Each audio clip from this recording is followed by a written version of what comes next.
But you talked about Budapest, the semi-finals, Budapest, and the finals. They said that those are races that you would want to forget or you didn't like. So maybe tell us, what it is that that maybe may have happened there that you didn't like, that you're now correcting as you prepare to win tomorrow's race, OMANYALA.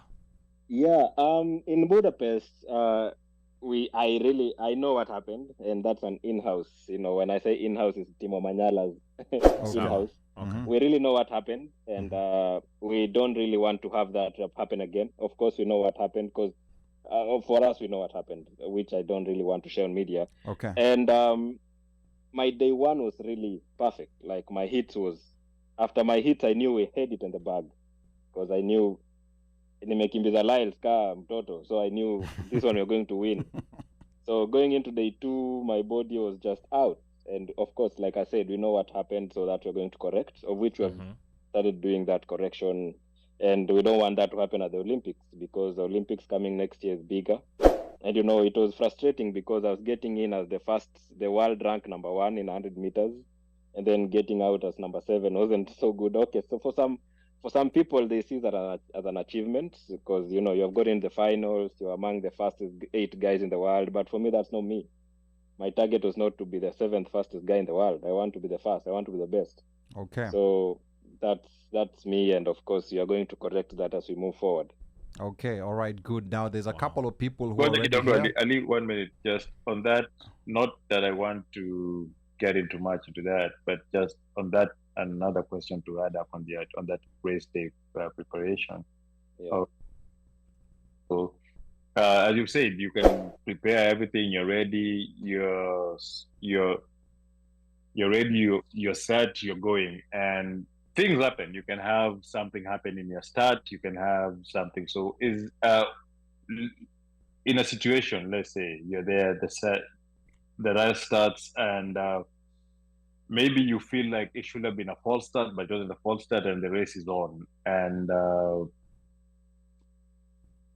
that you usually fall back to in terms of in-race management, because I've seen you in races where you had a slow start that you picked up and recovered a lot. So it is something that you just, you're in your zone and you fly. No, I mean, sport is sport. There's always the bad side, there's always the good side. So you just can't you can't have all perfect races, So there are those races that you get a very bad start. There are those races that you nail the start. So in training, mostly, we always train, and sometimes we have false starts in training. And how do you reset back from such a false start or from a false start? Because sometimes the race might have a false start, but there's no recall back. But of course, you don't expect that to happen in big meetings like the Diamond Leagues, the World Champs. But what happens if that happens? You have to put yourself together, don't panic, and just run. So the most important, the biggest thing that I always tell myself before races is don't panic. Because if you panic, you end up you're putting pressure on yourself. You're making your muscles to tighten up. When the muscles tighten up, you're not opening the strides too wide. When you're not opening the strides too wide, you're running slow.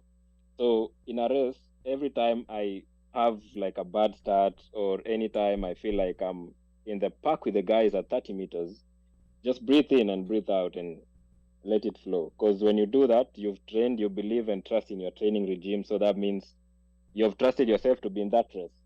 So that means you're going to really make your body run fast. So that's the most important thing. Just relax, and every situation goes on well.